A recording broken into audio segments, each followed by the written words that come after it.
बगैर स्त्री के किसी वंश को बढ़ाना वो असंभव है। इसलिए नारायण के साथ चाहे विष्णु की अर्धांगिनी हो, चाहे महादेव जी की अर्धांगिनी हो, चाहे ब्रह्माणी हो, कोई भी देवी का स्वरूप हो, वो कभी बहन बनकर, कभी पत्नी बनकर, वो किसी ना किसी रूप में इस प्रकृति को बनाने में अपना साथ दिया है। तो माँ भगवती की भी असीम अनुकंपा हम सभी पर ये रहनी भी चाहिए। और ये नहीं भूलना चाहिए कि अकेला पुरुष अधूरा है बिना स्त्री के। और जब तक स्त्री ना हो और स्त्री के भी जीवन में पुरुष ना हो तो वो सौभाग्यवती नहीं होती, और तब तक उसका वंश भी नहीं बढ़ सकता। तो इन तीनों को विशेष भार सौंपा गया है, ब्रह्मा, विष्णु और महेश को। ब्रह्मा का कार्य है ब्रह्मांड की रचना करना, विष्णु का कार्य है पालन करना, और महादेव जी का कार्य है खत्म कर देना, लय कर देना। विष्णु को सबसे ज्यादा महत्व क्यों दिया गया? क्यों नारायण भगवान विष्णु को ही अवतार लेने के लिए सबसे आगे लेकर आते हैं? क्यों भगवान विष्णु ने ही 24 अवतार लिए? भगवान विष्णु को कहा जाता है पालनहारा। जन्म देना आसान है, आसान है, आसान है। अब बताऊंगी ना कैसे आसान है। देखिए, ये बात मानती हूं कि जब माता किसी बच्चे को जन्म देती है तो कफन सिर पर रखकर जन्म देती है। ये बात ठीक है, बिल्कुल ठीक है। लेकिन जन्म देने के बाद दुर्भाग्य से अगर मृत्यु हो जाए, उस बच्चे को पालने वाला कोई ना हो तो, और जो उसको पालेगा वो कितने कष्टों को सहन करेगा। वो दर्द सबसे बड़ा है, जन्म देने से भी दर्द बड़ा है, क्योंकि पालन की अवस्था लंबी होती है जबकि जन्म देने की अवस्था थोड़ी समय की होती है। वो दर्द थोड़ी देर का होता है, लेकिन जैसे बच्चे का मुख देखा तो दर्द भी भूल जाते हैं। किसी को याद रहता है कि दर्द क्या है, उस समय कैसा था? लेकिन जब पालते हैं वो बुढ़ापे तक भी याद रहता है। हर माँ बाप को याद रहता है कि मैंने तेरे लिए ये किया था, ये खिलौना खरीदा था, तूने ऐसा कर दिया, तू वैसा करता था। अब माँ बाप तो याद रखे रखे पड़ोसी तक और रिश्तेदार तक को भी याद हो रहता है कि पाला कैसे था। देवकी माता ने भगवान को प्रकट किया अपनी गोद से, लेकिन पाला किसने? यशोदा ने। इसलिए पूरा जगत क्या कहता है? यशोदा नंदन, यशोदा पुत्र कहता है। इसलिए सर्वश्रेष्ठ क्या है? पालन, क्योंकि वो पालनहार। एक चींटी से लेकर एक हाथी तक सबकी चिंता है उसे। एक चींटी कितना खाती? जरा सा, थोड़ा सा खाती। एक हाथी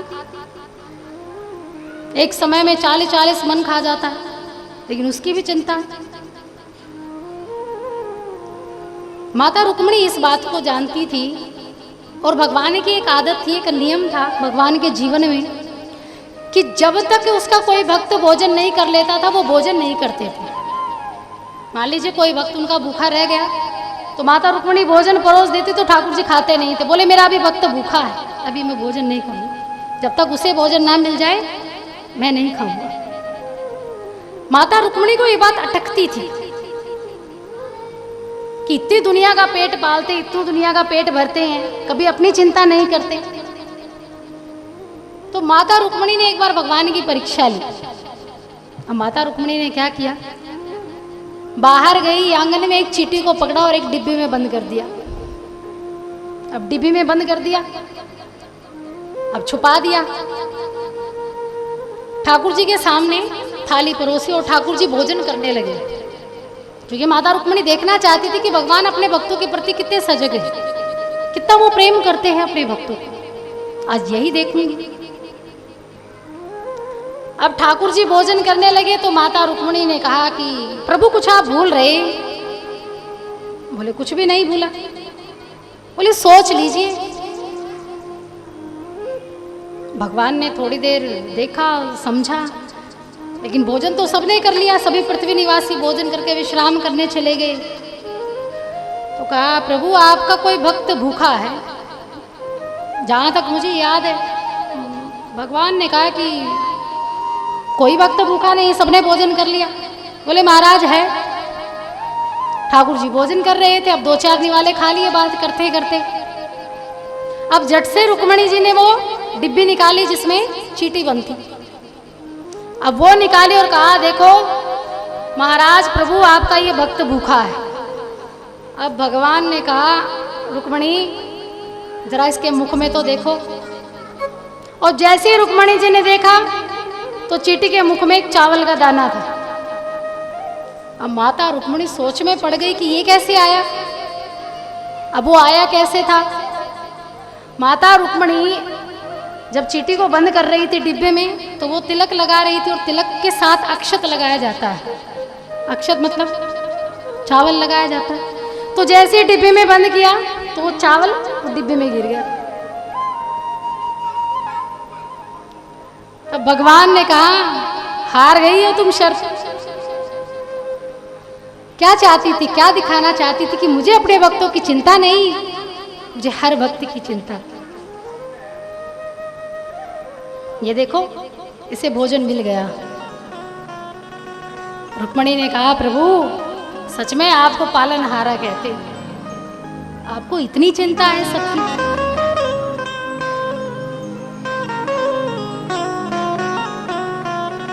चाहे थोड़ा भोजन करे चाहे ज्यादा करे, सबको पता। जब हमारे साथ श्री रघुनाथ तो किस बात की चिंता, ना खाने की, ना पीने की, ना जीने की, ना मरने की, सबकी चिंता उस पर सोचते।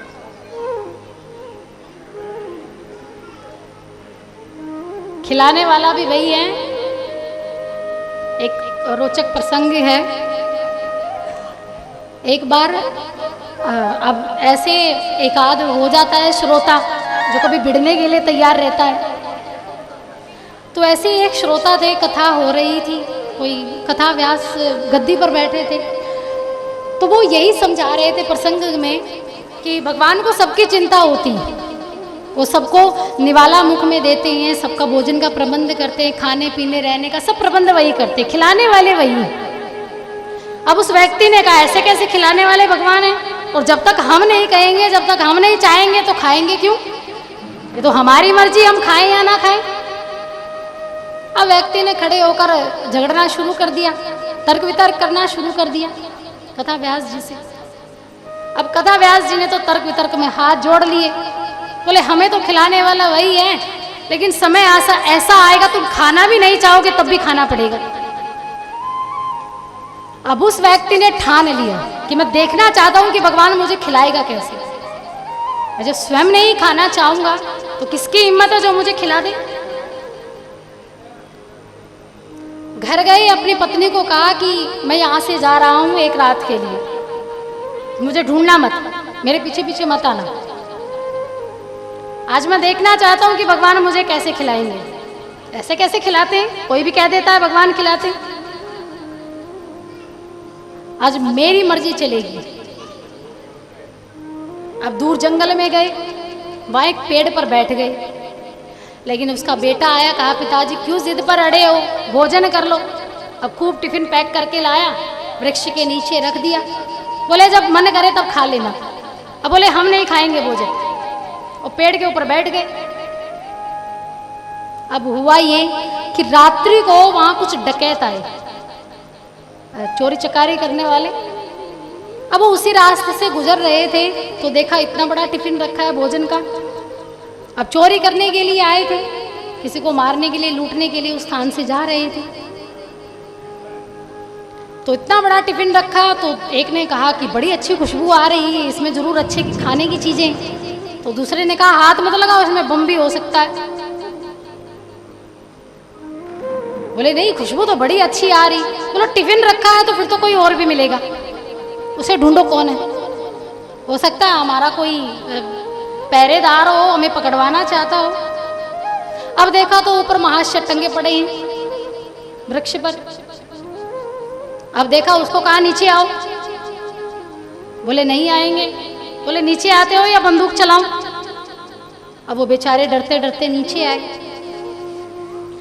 अब एक को भूख लगी थी, डकैतों में से एक को, तो उसने सोचा कि चलो टिफिन को खोल लेते हैं, खाते हैं। और टिफिन को खोला तो जैसे ही खाने लगा तो दूसरे ने कहा हो सकता है इसमें जहर हो, जहर हो, हमें पकड़वाने के लिए इसमें जहर मिला दिया हो, जैसे ही हम खाए तो हम पकड़े जाएं, मर जाएं। तो सरदार ने कहा तो फिर क्या किया जाए? बोले इसको खिलाओ, मरेगा तो ये मर जाएगा, इसको पकड़ो। बोले इधर आ, ये भोजन ये खा। बोले मैं नहीं खाऊंगा। बोले खाना पड़ेगा, ऐसे नहीं तो ऐसे खाएगा। बोले खाना तो पड़ेगा। बोले महाराज हाथ जोड़ता हूं, कुछ भी काम करवा लो, लेकिन ये भोजन मत खिलाना। अब सरदार ने कहा तुम ऐसा करो, एक तो इसके हाथ पकड़ो पीछे और एक इसके मुख में दो। अब एक ने तो हाथ पकड़ लिए और वो महाशय भी इतने तेज थे, क्योंकि जिद थी कि मैं नहीं खाऊंगा, कैसे खिलाने वाले वो। अब दांत कस के बंद। अब सरदार ने कहा इसके पीछे एक मुक्का लगाओ, तब मुंह खोलेगा। अब जैसे ही दूसरे ने एक चपट लगाई तो उसका मुख खोल गया, खुल गया। अब तीसरे ने उसके मुख में निवाला दे दिया, फिर से बंद कर लिया। बोले एक और खाओ, एक से नहीं मरेगा। फिर दूसरे ने कोनी लगाई और फिर इतना बड़ा मुख खुला तो दूसरे ने फिर निवाला दे दिया। अब वो मृत्यु तो नहीं हुई, उसमें जहर थोड़ी ना था। अब गटके ना मुख में ही दबा के। अब डकैतों ने क्या किया, नाल जो थी, बंदूक की नाल होती है, वो माथे पर रख दी। बोले सटको इसको, इसे गटक जाओ नहीं तो तुम लटक जाओगे। अब बेचारा क्या करे, मरता क्या ना करता, अंदर गया। बेचारा रोते रोते कहने लगा प्रभु आज समझ गए खिलाने वाला तू ही है, चाहे ऐसे खिला और चाहे ऐसे खिला। बोल बाके बिहारी लाल की जय। तो सच में खिलाने वाला वही है। वो जब चाहे, जरूरत हो तो जरूरत की वस्तु उपलब्ध भी करवाता है, लेकिन कब? जब आवश्यकता हो ज्यादा। तो ये बड़ा रोचक प्रसंग था। तो भगवान विश्वोदय विश्व की उत्पत्ति करते हैं, संहार करते हैं और पालन करते हैं। तापत्रय विनाशाय श्री कृष्णाय वयम नुमः। 3 प्रकार के ताप हैं और तुलसीदास जी श्री रामचरितमानस में कहते हैं दैहिक दैविक भौतिक ताप राम राज्य